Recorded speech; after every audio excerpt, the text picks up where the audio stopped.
समय सन्दर्भ brought you by Hulas जस्ता पाता। हुलास भए अरू किन खोज्ने?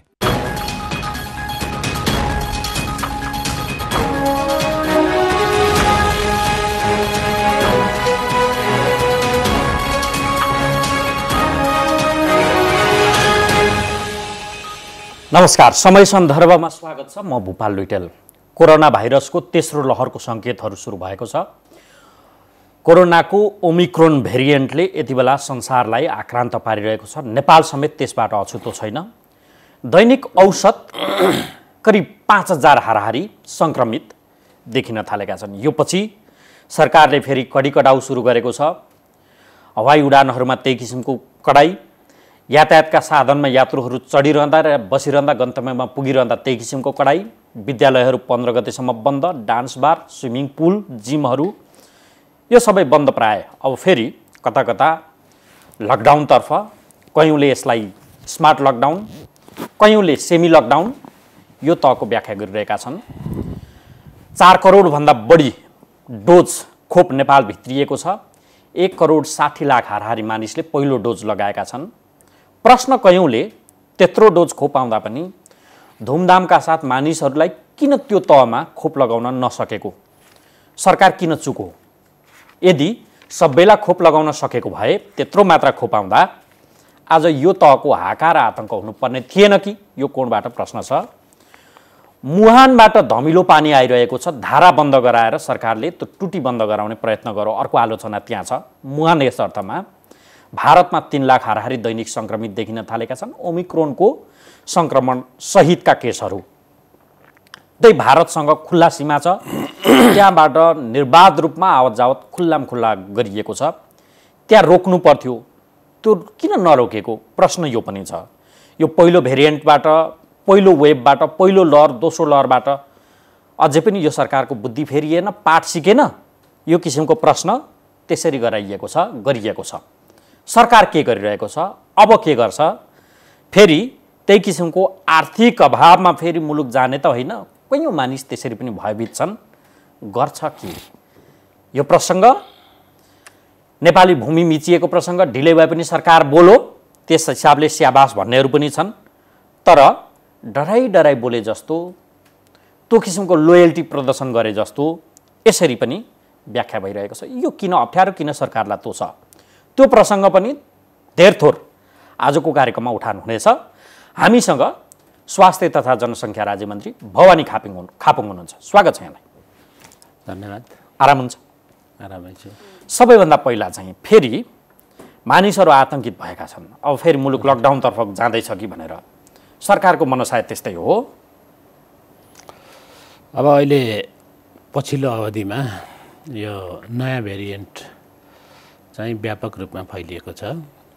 खास गरी छिमेकी मुलुक भारत लगायतका अन्य देशहरूमा जुन ढङ्गले व्यापक फैलियो र नेपालमा पनि भारतमा फैलिसकेपछि नेपालमा नि फैलिने भइहाल्यो। अब सिमाना खुल्ला छ। त्यस्तै गरेर चाहिँ लाखौँ नेपाली जनता, भारतीयहरू कहिले यता जाने कहिले उता जाने भइ नै रहेको छ। त्यो कारणले गर्दा पनि अब छिटो चाहिँ जुन गति फैलिएको देख्दाखेरि यो अझै व्यापक हुने जस्तो लक्षण देखिएको छ। अब यहाँले जहाँसम्म भन्नुभयो फेरि अब लकडाउन मान्छे आतङ्कित छ जाने स्थिति हो। मान्छे आतङ्कित छन् भन्ने कुरा गर्नुभयो। अब आतङ्कित डराउनु पर्ने अवस्था चाहिँ त यो अब भाइरसबाटै डराउनु पर्ने हो, महामारीबाटै डराउनु पर्ने हो। र त्यसलाई नियन्त्रण गर्नको लागि अहिलेको उपाय नै के हो त भनेर भन्दाखेरि सरकारले तोकेका स्वास्थ्यका मापदण्डहरू अपनाउने, जस्तो अब साबुन पानीले हात धुने, पटक सेनिटाइजर प्रयोग गर्ने, भिडभाडमा नजाने, त्यस्तै गरेर चाहिँ एउटा सामाजिक दूरी कायम राख्ने जस्ता चाहिँ मापदण्डहरू सरकारले तोकेको छ। यो चाहिँ एउटा नेपाल सरकारको मात्रै नभएर विश्वव्यापी विश्व स्वास्थ्य सङ्गठनले तोकेका मापदण्डहरू हुन्। यसबाट के बुझ्नु पर्यो भन्दाखेरि यो होइन लकडाउन चाहिँ हुन्छ कि हुन्न त्यही किसिमको लकडाउन फेरि मान्छे आतंकित हुनुपर्छ आर्थिक अभावका कारण भन्ने प्रश्न चाहिँ मेरो म त्यहाँ आउँदैछु हेर्नुहोस् अब यो चाहिँ के रहेछ भन्दाखेरि यो भाइरस चाहिँ मान्छेबाट मान्छेमा सर्ने श्वास प्रश्वासको माध्यमद्वारा सर्ने भनेर भनिएको छ त्यसो हुनाले चाहिँ त्यसको लागि यसबाट जोगिनको लागि के हो त भन्दाखेरि अलग अलगै बस्नु पर्यो मान्छे एक अर्काबाट अलग हुनु पर्यो श्वास प्रश्वासमा को चाहिँ के अरे द्वारा चाहिँ एकले अर्कालाई चाहिँ सर्ने खालको चाहिँ जुन वातावरणबाट चाहिँ अलग गराउनु पर्यो त्यो सम्भव छ भन्ने नै यसको चाहिँ मूल चाहिँ रोक्ने आधार के हो त अथवा चाहिँ बाटो के हो भन्दाखेरि त्यो नै रहेछ त्यस कारणले गर्दाखेरि अब दोस्रो भेरिएन्ट पछि नेपालमा चाहिँ यो जुन सङ्क्रमणको दर थियो त्यो चाहिँ धेरै घटिसकेको थियो र पछिल्लो तेस्रो भेरिएन्ट आउँदा एकदम तीव्र गतिमा बढेको छ अब अहिले अब लकडाउनै भनेर लकडाउन त भएको छैन केही मापदण्डहरू तोकिएका छन् जुन मापदण्ड चाहिँ अब ठुल्ठुला भेलाहरू नगर्ने ठुल्ठुला चाहिँ कार्यहरू नगर्ने धेरै मान्छे एक ठाउँमा भेला नहुने त्यस्तै चाहिँ के अरे सार्वजनिक बस यातायात अन्य चाहिँ साधन प्रयोग गर्दा नि त्यही अनुसारले गर्ने भेला हुने चाहिँ धेरै मान्छे भेला भएर सञ्चालन गरिने कार्यक्रमहरूलाई चाहिँ त्यसलाई रोकेर एउटा मापदण्ड अनुसार गर्ने भन्ने चाहिँ सरकारले तोकेको छ अब पटक पटक लकडाउन भएको हुनाले विगतमा पनि पटक पटक लकडाउन भएको हुनाले त्यसले चाहिँ नेपालको जनजीवनमै प्रभाव पारेको छ आर्थिक चाहिँ मै प्रभाव पारेको छ त्यसो भएको हुनाले अब मान्छेलाई त्रास त हुने नै भयो अब फेरि चाहिँ पुरै हिजोको जस्तो बन्दाबन्दी हुन्छ कि निषेधाज्ञा जारी हुन्छ कि पुरै लकडाउन हुन्छ कर्फ्यू नै लाग्छ कि त्यो कर्फ्यू नै लाग्छ कि हिँडडुलै बन्द हुन्छ कि भन्ने मान्छेको चाहिँ जुन चिन्ता छ त्रास छ यो स्वाभाविकै हो भन्ने मलाई लाग्छ स्वाभाविक हो सरकारले त गर्छ कि गर्दैन प्रश्न यो तर अब यो यस्तो हेर्नुहोस् अब यो अवस्थासम्म आउने कुरामा कुनै सरकारको चाहिँ इच्छाले सरकारको चाहिँ चाहनाले यो गरौँ भनेर गरिरहेको चिज होइन तर सरकारको कार्यशैली भन्ने प्रश्न छ मान्छेज्यू यसलाई सुन्नुहोस् न यसलाई चाहिँ के हो भन्दा यसो गर्नु न लकडाउन त्यो कर्फ्यू निषेधाज्ञा वा हिँडुले बन्द त्यो हुन्छ कि हुन्न त्यही त त्यो ग्यारेन्टी सरकारले गर्छ म त्यहाँ आउँदैछु हेर्नुहोस् जस्तो अब तपाईँ भन्नुहोस् न अहिले चाहिँ सकेसम्म यसलाई नियन्त्रण गर्ने कुरामा अहिले त्यस्तो अस्तव्यस्त त छैन सामान्य छ केही चाहिँ के अरे ठुल्ठुला भिडभाड हुने चाहिँ काम नगर्ने भन्ने चाहिँ सरकारले तोकेको छ अब म भोलि के हुन्छ त्यो त भोलि भन्न सकिँदैन अब यो रोग कसरी चाहिँ अगाडि भनेको सरकारले कर्फ्यू पनि लगाउन सक्छ तपाईको आशय त्यो हो लकडाउनै हुन्छ त्यसमा चाहिँ के अरे भर पर्ने कुरा हो मेरो विचारमा है अहिले अब निर्णय नहुन्जेलसम्म यो नै हुन्छ भनेर कुनै निर्धारित हुँदैन लकडाउन हुन पनि सक्छ निर्धारित हुँदैन तर यहाँ सुन्नु न तर चाहिँ के अरे यो नियन्त्रण गर्न सकिएन त स्वास्थ्यका मापदण्डहरू चाहिँ तल तल पालना पनि भएनन् भने स्वास्थ्यको हिसाबले जनतालाई चाहिँ जोगाउने कुरा ज्यान जोगाउने कुरा मुख्य कुरा हुन्छ मेरो विचारमा है त्यसो भएको हुनाले ज्यान जोगाउने कुरामा के सम्भावना हुन सक्छ नि त अहिले अब सरकार त्यो चाहिँ लकडाउन गर्नुपर्छ बन्दाबन्दी गर्नुपर्छ भन्ने सोचमा छैन यहाँ अहिलेको अवस्थामा त्यो छैन यहाँले सुनिराख्नु भएको छ अर्थमन्त्रीले नि बोलिराख्नु भएको छ प्रधानमन्त्रीले बोलिराख्नु भएको छ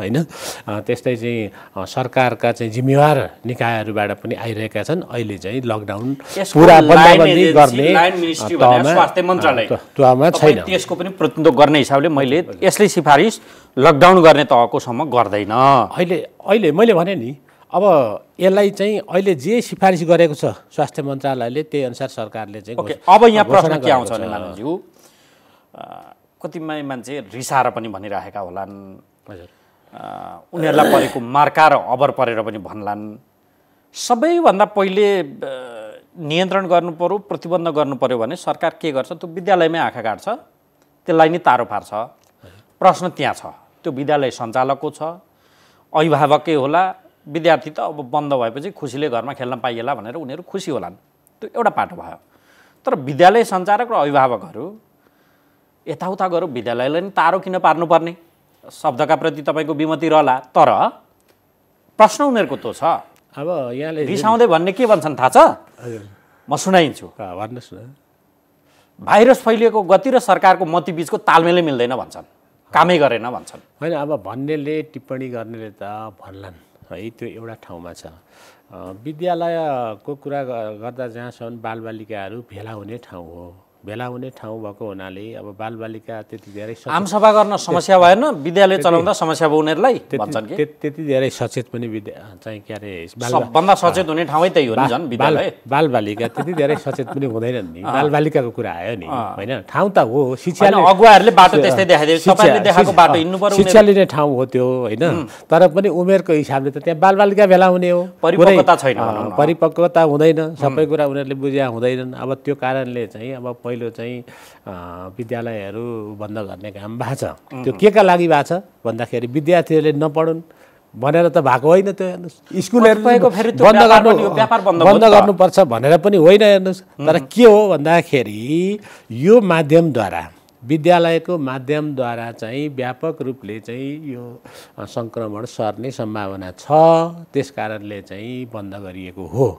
त्यो कुरा बुझ्नु पर्यो पहिलो कुरा होइन। अब टिप्पणी गर्नेले, आलोचना गर्नेले त जे गर्दा पनि गरेकै छन्, तर नमिले पनि मुहानबाट वारवार्ती तपाईँ खुल्ला छोडिदिएको छ, यहाँ विद्यालय बन्द गरियो, यो मिलो होइन? अहिले मुहानबाट छोडिदिएको छ भन्नाले जस्तै भन्नुहोस् त, भारत त्यो सीमा खुल्ला सीमाबाट तल जस्तो चाहिँ भारतमा पनि त्यो रोक्नु पर्दैन भन्ने नि हो तपाईँको मान्यता या सरकारको? यहाँ सुन्नुहोस् न, तल तल अब नाका मैले अघि भने नि, हाम्रो चाहिँ नाकाहरू चाहिँ भारतसँग चाहिँ खुल्ला छ। त्यो खुल्ला भएको हुनाले चाहिँ लाखौँ मान्छेहरू वारबेर गर्छन्। अब त्यहाँ सकेसम्म सरकारले चाहिँ त्यहाँ चाहिँ हेल्थ डेस्क राखेर सबैको चाहिँ निगरानी गरेर त्यसलाई चाहिँ परीक्षण गरेर अनि होल्डिङ सेन्टरहरू पनि निर्माण भएको छन्। अनि होल्डिङ सेन्टरहरूमा राखेर त्यस्तै सङ्क्रमित देखिएकाहरूलाई त्यही अनुसारको चाहिँ व्यवस्थापन गरेर गर्ने गरेको छ। तथापि पनि अब कस्तो छ भने वारपार मेचीदेखि महाकालीसम्म खुल्ला छ। अनेक चाहिँ चोरबाटाहरू छन्, दैनिक चाहिँ जनता वारबेर गर्ने चाहिँ अनेक ठाउँहरू पनि छन्। अब त्यस्तामा सबै त चाहिँ के अरे त्यो सम्भावना त नहोला, त्यो सम्भावना छैन। अब त्यो कारणले पनि चाहिँ अलिकति बढी नेपालमा त्रास हुनु मुहान खुल्ला छ, यहाँ विद्यालय बन्द नु स्वाभाविकै हो। अब मुहान खुल्ला छ भन्ने कुरामा अब पुरै खुल्ला भनेर जहाँ चाहिँ नाकाहरू छन् ती नाकाहरू त सकेसम्म व्यवस्थितै गरेको छ सरकारले। त्यहाँ चाहिँ चेक जाँच गर्ने त्यसै चाहिँ के अरे वारबेर त्यहाँ रोक बन्द गराऊ भन्ने छैन है। एउटा त्यो भयो। दोस्रो अब यो चाहिँ नेपालको मात्रै समस्या होइन, यो संसारभरिका ठुल्ठुला राष्ट्रहरू चाहिँ दैनिक चाहिँ लाखौँ लाख सङ्क्रमित देखिएका छन् होइन। अब नेपालमा मैले अघि भने खुल्ला सिमाना नै प्रमुख कारण हो। त्यसलाई सकेसम्म व्यवस्थित गर्नुपर्छ। यसमा कुनै चाहिँ के अरे विवादै छैन हेर्नुहोस्। अनि किन नगरेको त? होइन त्यही त, सरकारले आफ्नो चाहिँ साधन र स्रोत क्षमताले भ्याएसम्म व्यवस्थित गरेको छ, गरेकै छैन भन्ने होइन हेर्नुहोस् होइन। तल तल तपाईँ नाकामा नि बुझ्नुहोस् न, जस्तो त्यहाँ चाहिँ एन्टिजेन परीक्षण भइरहेको छ हरेक व्यक्ति जो चाहिँ यता आउँछ। आज तपाईँ जवाफ दिने ठाउँमा हुनुहुन्छ, यदि तपाईँ प्रश्न गर्ने ठाउँमा वा एउटा त्यो जिम्मेवार बिन भएको ठाउँबाट एउटा जनताको दृष्टिकोणबाट सरकारलाई प्रश्न सोध्नु पर्यो भने तपाईँले सोध्नुहुन्न थियो होला? त्यो नाका बन्द नगरेर यहाँका आर्थिक गतिविधि बन्द किन गर्छौ भनेर सोध्नुहुन्न थियो? होइन, अब नाका यो मिलो भने होइन, नाका बन्दको त मैले कुरा गरिसकेँ हेर्नुहोस्। यो अहिले चाहिँ के अरे अहिले मात्रै खुला भएको पहिलादेखि सङ्क्रमित भारतमा छन् त्यो नयाँ भेरिएन्ट सहितको नेपालमा त्यहाँबाट आइजाइ गर्न वारपार गर्नका लागि खुल्लाम खुल्ला राखिदिन्छ। कस्तो सरकार? नागरिकको सुरक्षामा ध्यान दिन्न। कस्तो सरकार? अब यहाँले त्यो भन्न त पाउनु भयो हेर्नुहोस् है। तपाईँ एज अ नागरिकको हिसाबले भन्नु पर्यो। तर के हो भन्दाखेरि मेचीदेखि महाकालीसम्मको खुला सिमाना परापूर्व कालदेखि छ। मिल्ने नमिल्ने एउटा कुरा हो। तपाईँ अहिले भन्नुहोस् के चाहिँ के अरे अब अहिले चाहिँ वारपार चाहिँ के अरे मेचीदेखि महाकालीसम्म चाहिँ सारा चाहिँ बन्द गर्ने चाहिँ सम्भावना छ त? त्यो लागत छैन, हामी सक्दैनौँ हात उठाउने त सरकारले, राज्य त्यसो गर्न सक्छ? सम्भव छ त? त्यो छैन हेर्नुहोस्। अनेक चोरबाटाहरू छन् जहाँ मूल चाहिँ के अरे नाका छन्, मान्छेको चाहिँ मूल रूपमा वारबेर हुन्छ, तिनीहरू नियन्त्रितै छन्। त्यसमा चाहिँ एकदम त्यहाँ केही छैन। नियन्त्रित र बन्द फरक कुरा हो। प्रश्न गर्दैछु बन्द आज अमेरिकाले बन्द गर्न सक्छ, अस्ट्रेलियाले बन्द गर्न सक्छ, क्यानाडाले गर्न सक्छ, ती बङ्गलादेशले गर्न सक्छ, नेपाल किन बन्द गर्न सक्दैन? कारण के? मैले अघि भने त मूल कुरा भनेको त खुला सिमाना नै हो। परापूर्वकालदेखि खुला सिमाना सञ्चालित छ होइन। गरी टोपलेको देखाउन पनि नाका चाहिँ मुख्य नाकाहरू आउने जाने ठाउँमा हामीले बन्दै गऱ्यौँ सम्म भनेर सन्देश दिन सक्दैन। तपाईँ एउटा कुरा भन्नुहोस्, तपाईँ अहिले यहाँ हुनुहुन्छ है, तपाईँको चाहिँ परिवार तपाईँको छोराछोरी भारतमा काम गर्न गएको छ, ऊ नेपाल आउन पाउने कि नपाउने? भोलि चाहिँ त्यही समस्या आयो भने तपाईँ नै के भन्नुहुन्छ? आफ्ना घरमा नेपाल आउन बाहिर गएको मान्छे आउन नदिने तपाईँले भनेर तपाईँले भन्नुहुन्छ। हेर्नुहोस्, त्यसो भएको हुनाले सरकार चलाउन त केपी ओलीको नेतृत्वको सरकारलाई गाली गरे जस्तो होइन। मान्छे गाली गर्ने कुरा एउटा पाटो, हेर्नुहोस्, गाली गर्ने कुरा एउटा पाटो, कसैले चाहिँ नियोजित ढङ्गले कसैको आलोचना गर्ने कुरा एउटा पाटो, व्यवहारिक कुरा अर्कै पाटो। ल यो असम्भवै कुरा तपाईँले भनेको माने, ल सम्भव काम किन नगरेको भन्ने मेरो प्रश्न। अब 4 करोड डोज खोप नेपालमा आएको छ, तपाईँहरूको रेकर्डले त्यही भन्छ। ट्याक्राकै हेर्नै पर्यो भने 4 करोड 3,88,840 डोज खोप आइसकेको छ। जनसङ्ख्या 3 करोड 3,78,055, लगाउनु पर्ने टार्गेट ग्रुप 2 करोड 79,65,500। हजुर, लगाइयो कति? 1 करोड 58,37,671 पहिलो डोज, पूर्ण डोज लगाउने 1 करोड 21,27,829। 4 करोड आइसक्यो, जनसङ्ख्याभन्दा धेरै छ। बुस्टर डोज सहित दिने मात्र आइसक्यो। यो कुद्नुपर्ने कङ्गारो गतिमा थियो, कुदिदियो कछुवामा। यो चाहिँ कसले हो? अब यसलाई मैले ल्याएर राखेको खोप पनि हेर्नुहोस् है, यिनीहरूले लगाउन सक्दैनन्, यिनीहरूको ल्याकत छैन भनेर म सम्झिन्छु के केपी ओलीले त्यो बेला भनेको ठ्याक्कै त्यही भयो। अब म अहिले अब केपी ओलीले के भन्नुभयो, अरू कसैले के भन्नु, उहाँ त प्रधानमन्त्रीतिर बसेर भनेकै हिसाबले। तर सुन्नुहोस् है, अब यहाँले जुन चाहिँ के अरे सङ्ख्या भन्नुभयो, खोप एकदम अभियानका साथ लागिरहेको छ। कुनै पनि वडामा चाहिँ खोप चाहिँ केन्द्र नभएको, सञ्चालन नभएको ठाउँ छैन, लागिरहेकै छ। अहिलेकै तथ्याङ्क हेर्ने हो भने पनि यहाँले अघि नै भनिसक्नुभयो, 1 करोड 21 लाख बढी चाहिँ जनताले पूर्ण डोज लगाइसकेका छन्। अर्को तथ्याङ्क अब के हो भन्दाखेरि यो 12 देखि 18 वर्ष उमेर बिचका मान्छेहरूलाई चाहिँ भर्खर सुरु गरिएको छ है। यो चाहिँ त्यो बालबालिकाहरूलाई भर्खर सुरु गरिएको छ। त्यो तथ्याङ्क चाहिँ धेरै भइसकेका छैन। र 18 देखि माथिको टार्गेट सङ्ख्या भनेको 1 करोड 49 लाख हो। 1 करोड 49 लाख चाहिँ जनताको टार्गेट हो। त्यसमा 1 करोड 21 लाखले पूर्ण डोज लगाइसकेका छन्। 1 करोड 58 लाख बेसीले चाहिँ फर्स्ट डोज लगाइसकेका छन् र खोपै लगाएका छैनन्, छँदै छैन, एकदम चाहिँ सुस्त गतिमा छ भन्ने। तपाईँहरूले मन्त्रालय सम्हालेर के गर्नु? केपी ओली नेतृत्वको सरकारले ल्याएर थुपार्दिएको 2 करोड खोप मात्रै त्यो पनि लगाउन सक्नु भएन।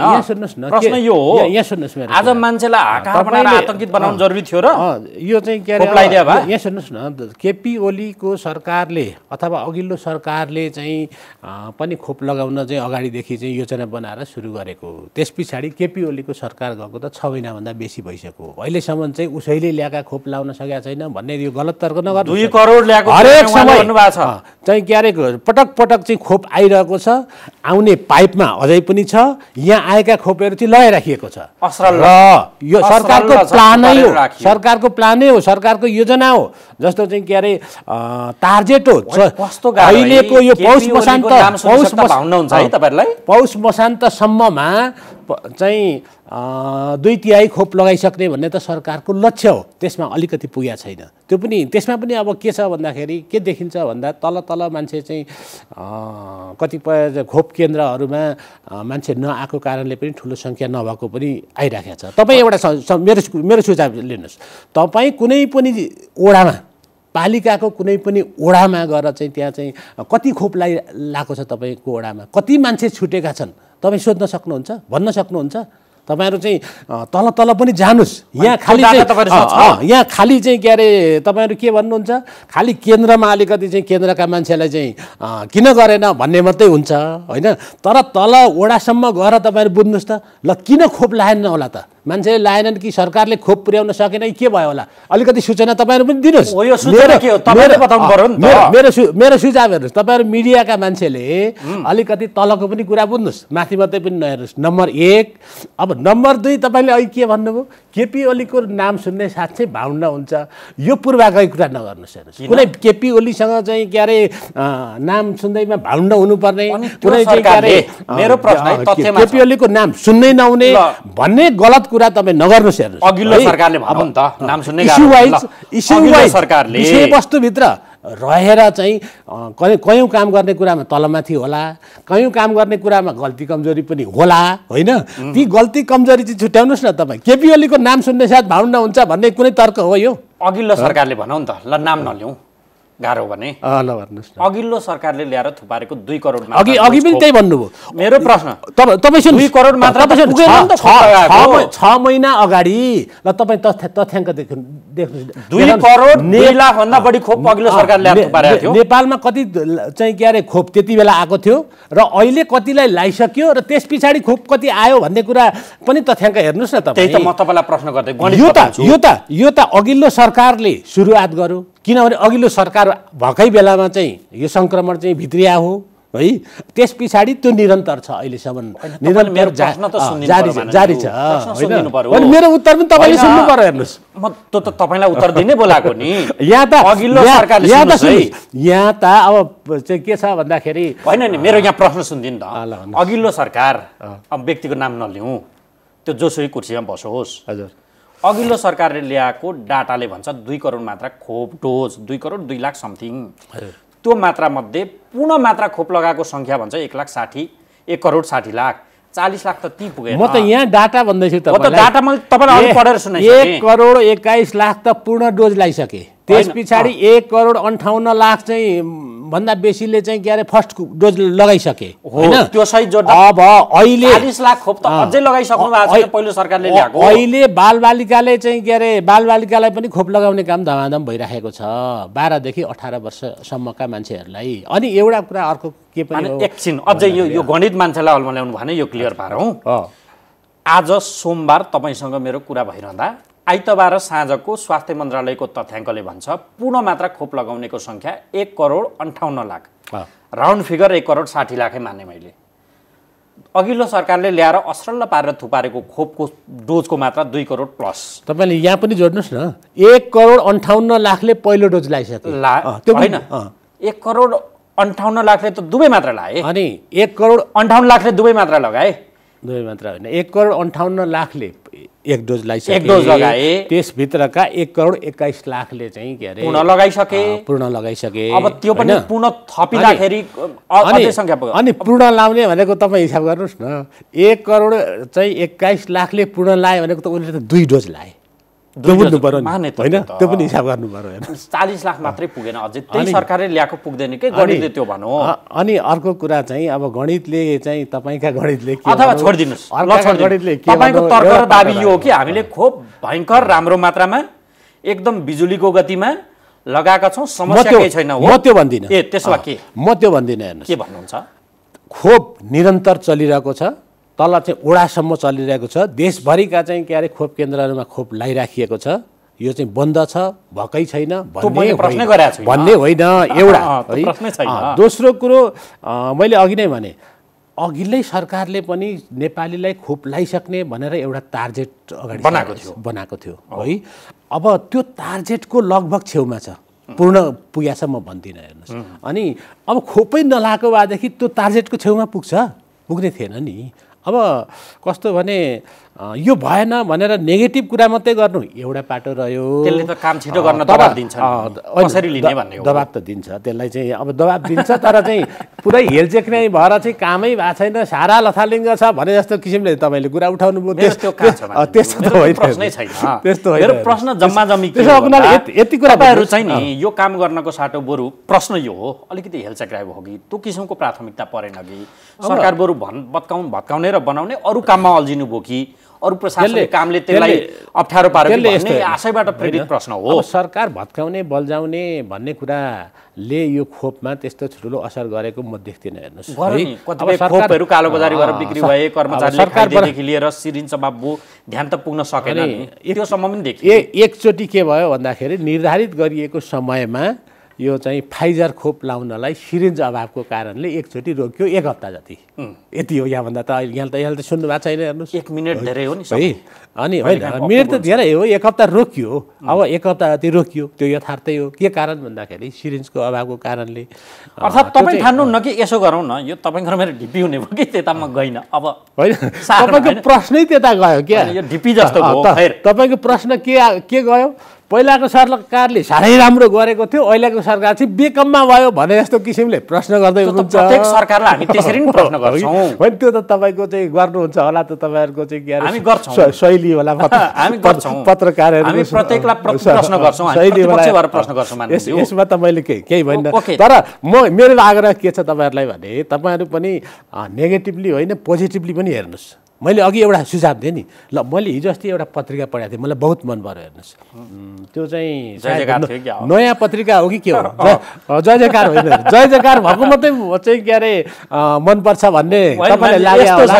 म यो उदाहरण दिँदैछु। अनि त्यो पत्रिकाले के लेखेको थियो? व्यक्तिलाई तपाईँले खोप लाउनु भयो भन्दाखेरि मैले लाइनँ, किन लाउनु भएन? कसैले चाहिँ म चाहिँ विश्वास नलाएर लाइन भने, कसैले के भनेपछि तल गएर पनि पत्रकारले खोजी गरेछन् किन लाएनन् भन्ने। अब मेरो आग्रह के छ भन्दाखेरि यो महामारी भनेको चाहिँ यो विश्वव्यापी महामारी हो र यो महामारीलाई जित्नको लागि राज्यका देशभित्रका सारा अङ्गहरू एक ढिक्का भएर एकजुट भएर लाग्नुपर्छ। त्यो चाहिँ लाग्दा मात्रै यो सफल हुन्छ।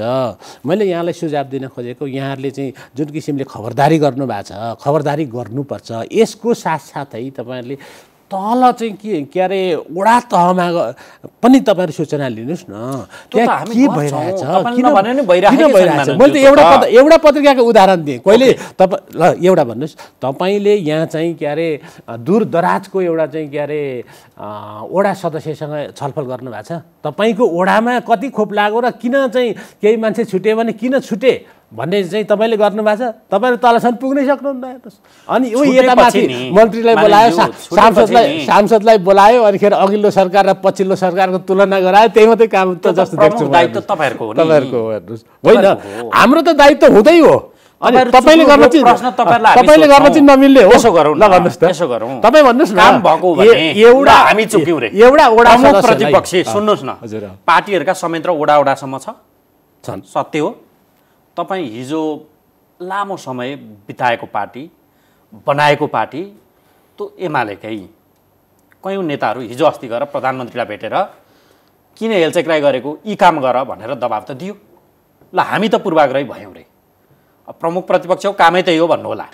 अब हेर्नु न, होइन क्वेसन पनि तपाईँकै छ, उत्तर भन्नु होला, नाजायज भन्नु होला, तर एउटा चाहिँ गजब के रहेछ भने, जस्तो चाहिँ यो मिडिया कर्मीको नि एउटा गजब के रहेछ भने, कसैलाई ल्याएर राख्ने अनि क्वेसन पनि आफै गर्ने, उत्तर पनि आफै गर्ने, अनि बोल्ने पनि आफै बोल्ने, होइन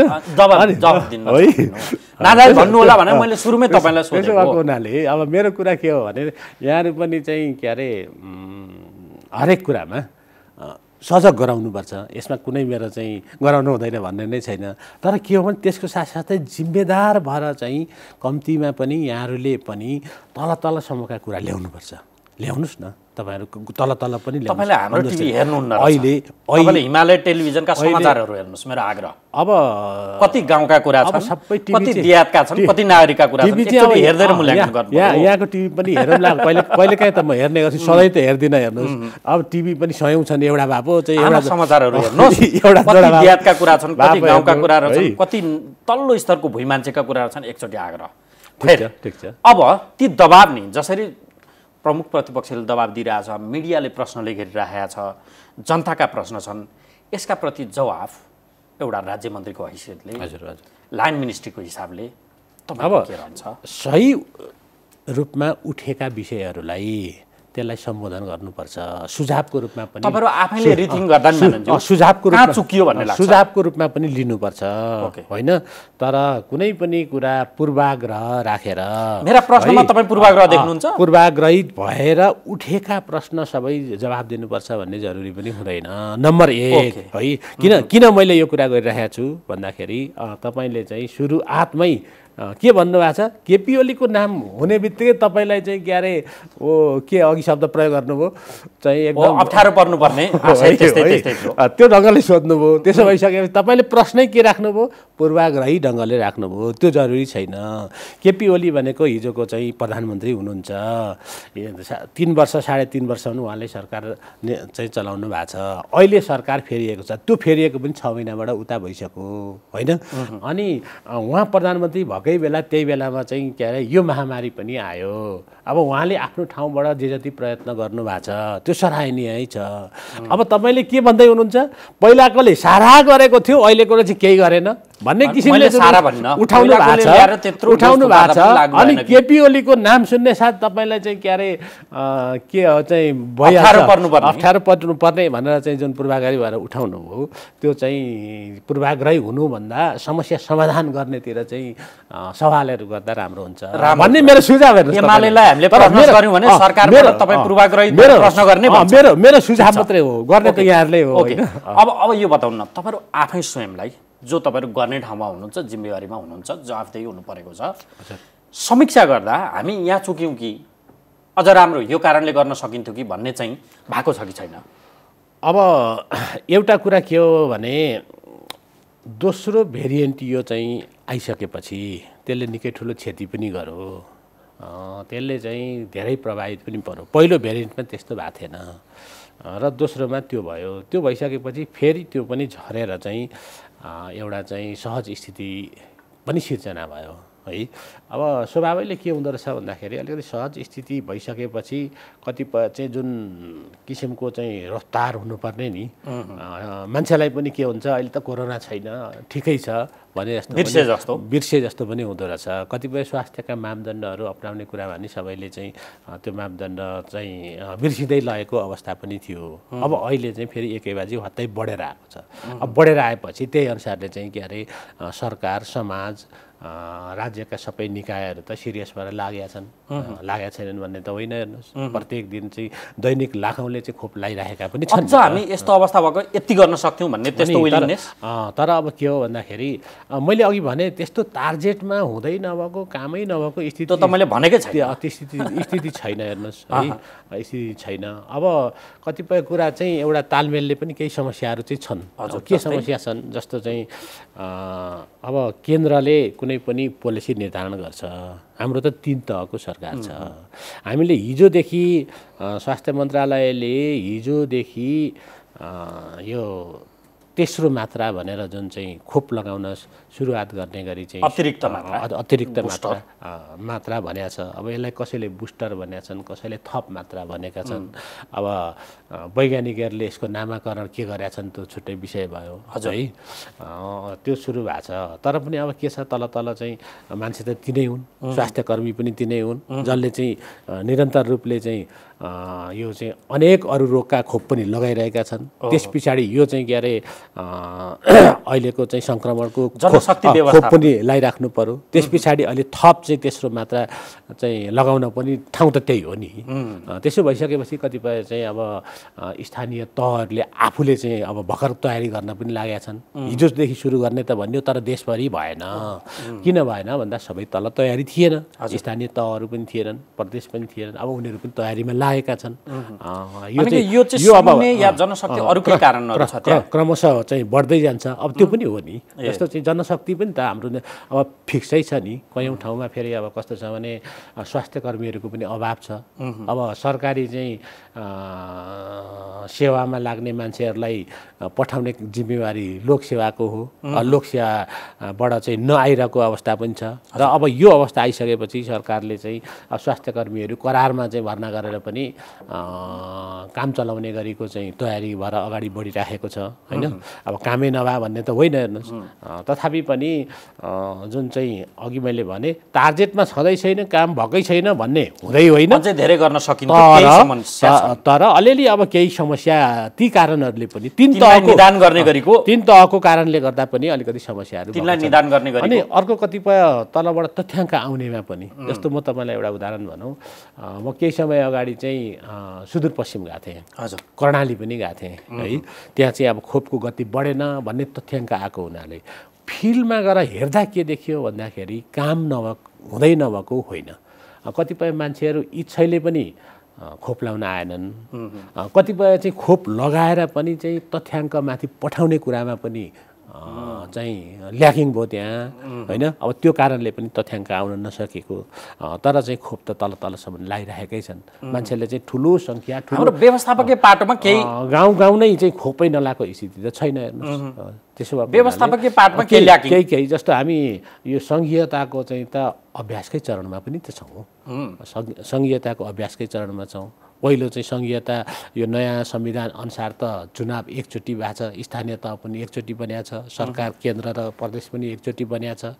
यो सबै अभ्यास भइसकेको छैन, कयौँ कानुनहरू अझै बन्न बाँकी छन्। ती समस्याहरू त्यसले गर्दा पनि चाहिँ अलिकति चाहिँ थोरै ल्याकिङ हुन चाहिँ आएको पनि हुनसक्छ। अब एउटा कुरा, मान्छे चाहन्छ त दोस्रो भेरिएन्टले गरेको क्षति बिर्सिन, हजुर पहिलोले गरेको क्षति बिर्सिन, हजुर।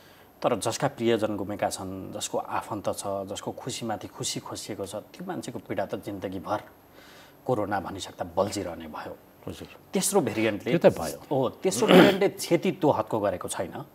सङ्क्रमणको त्यो छनक देख्दा कास्टिङ यस्तो छ, भयङ्कर क्षति पो हुने हो कि मान्छे सम्झिन्छन्। त्यो बेला अक्सिजन अभाव, बेडहरू अभाव, अस्पतालको अभाव, यावत हाम्रो जो विगतको नमिठो जुन शिक्षा छ त्यो अवस्था आउन नदिन अब हामीले गरेको तयारी या गरिँदै गरेको तयारी के छ? अब यहाँले अघि नै भन्नुभयो है, यो तेस्रो भेरिएन्ट जुन आयो यो फैलिने क्रम एकदम तीव्र देखियो। अघिल्लो चाहिँ दोस्रो भन्दा तेस्रो धेरै तीव्र देखियो। तथापि पनि अब विश्वव्यापी नै हेर्दा पनि यो एकदम तीव्र रूपले फैलिरहेको छ। तर चाहिँ अब एकदम ठुलो सङ्ख्यामा चाहिँ अस्पताल भर्ना हुने, त्यस पछाडि चाहिँ ज्यानै जाने ठुलो सङ्ख्याको देखिएको अहिलेसम्म छैन। यसो देखिएको छैन भनेर ढुक्क बस्नुपर्छ भन्ने त होइन फेरि, हजुर है। तपाईँ भरे फेरि त्यतालाई जान्नु होला, ठिक छ। देखिएको छैन। अब अहिले चाहिँ अब नेपालमै पनि जस्तो अहिलेसम्म चाहिँ हस्पिटलहरूको बेडहरूको अभाव भएको छैन, त्यस्तै गरेर चाहिँ अन्य अक्सिजनहरूको चाहिँ अभाव छैन, भएको छैन अहिलेसम्म। तथापि अब भोलि हुँदैन भन्न त सकिँदैन। तैपनि अहिले अब हिजोको तुलनामा धेरै कुराहरू चाहिँ तल यो महामारी नियन्त्रणका लागि भौतिक चिजहरूको व्यवस्थापन हिजोको तुलनामा धेरै भएको छ। कयौँ ठाउँ चाहिँ होल्डिङ सेन्टरहरू बनेका छन्, कयौँ कोभिड हस्पिटलहरू बनेका छन्, त्यस्तै चाहिँ के अरे अक्सिजन प्लान्टहरू चाहिँ स्थापना भएका छन्, त्यस्तै गरेर चाहिँ अन्य चाहिँ उपकरणहरू पनि जडान भएका छन्। तल स्थानीय तहहरूले चाहिँ आफ्नो ठाउँमा पनि आफ्नो हिसाबले आफ्नो चाहिँ पहुँचले पनि अनेक ठाउँमा चाहिँ यस्ता चाहिँ क्वारेन्टाइनहरू बनाएका छन्। त्यसो भएको हुनाले अस्तव्यस्तै हिजोको जस्तो अब अस्तव्यस्तै स्थिति होला भन्न चाहिँ सकिन्न। हिजोका अनुभवले पनि पाठ सिकाएको छ, धेरै कुरा सिकाएको छ। किन तयारीको हिसाबले अझ बढ्ता बृहत्तर छ, पहिलाको तुलनामा धेरै छ नि, धेरै छ, बृहत्तरै छ भन्नुपर्छ पहिलाको तुलनामा। हेर्नुहोस् हिजो एकताल के थियो त भन्दाखेरि यो चाहिँ के अरे यो कोरोना भाइरस चाहिँ परीक्षण गर्ने एउटा मात्रै ठाउँ थियो, टेकु अस्पताल। अहिले देशभरि परीक्षण हुन्छ। त्यस्तै अब अहिले फेरि यो नयाँ यो ओमिक्रोन भनेर भनिन्छ, यसको त फेरि परीक्षण एक ठाउँ मात्रै छ। फेरि चाहिँ अब यसलाई चाहिँ क्रमशः चाहिँ वृद्धि हुँदै जाला, गर्दै लानुपर्छ। त्यो त परिस्थिति सिर्जना भइसकेपछि त्यसको समाधानका बाटाहरू त जनतालाई तपाईँले दिने ढाडस अन्त्यमा यो विषयमा ठ्याक्कै टुङ्ग्याउँछ। र अनि अलिकति सरकारको मामिला छिर्न खोजेको, जनतालाई एउटा सरकार त राज्य अभिभावक उसले दिने ढाडस ढुक्कै सबै पनि गर्न त सक्दैनौँ, तथापि आत्तिने अवस्था छैन, सरकार छ है।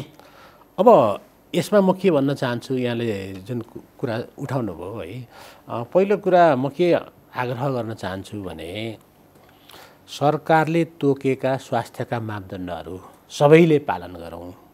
सरकारले तोकेका सबै चाहिँ के अरे निर्धारण गरेका चिजहरू अनुसार नै आफ्नो व्यवहारिक जीवन पनि चलाउँ।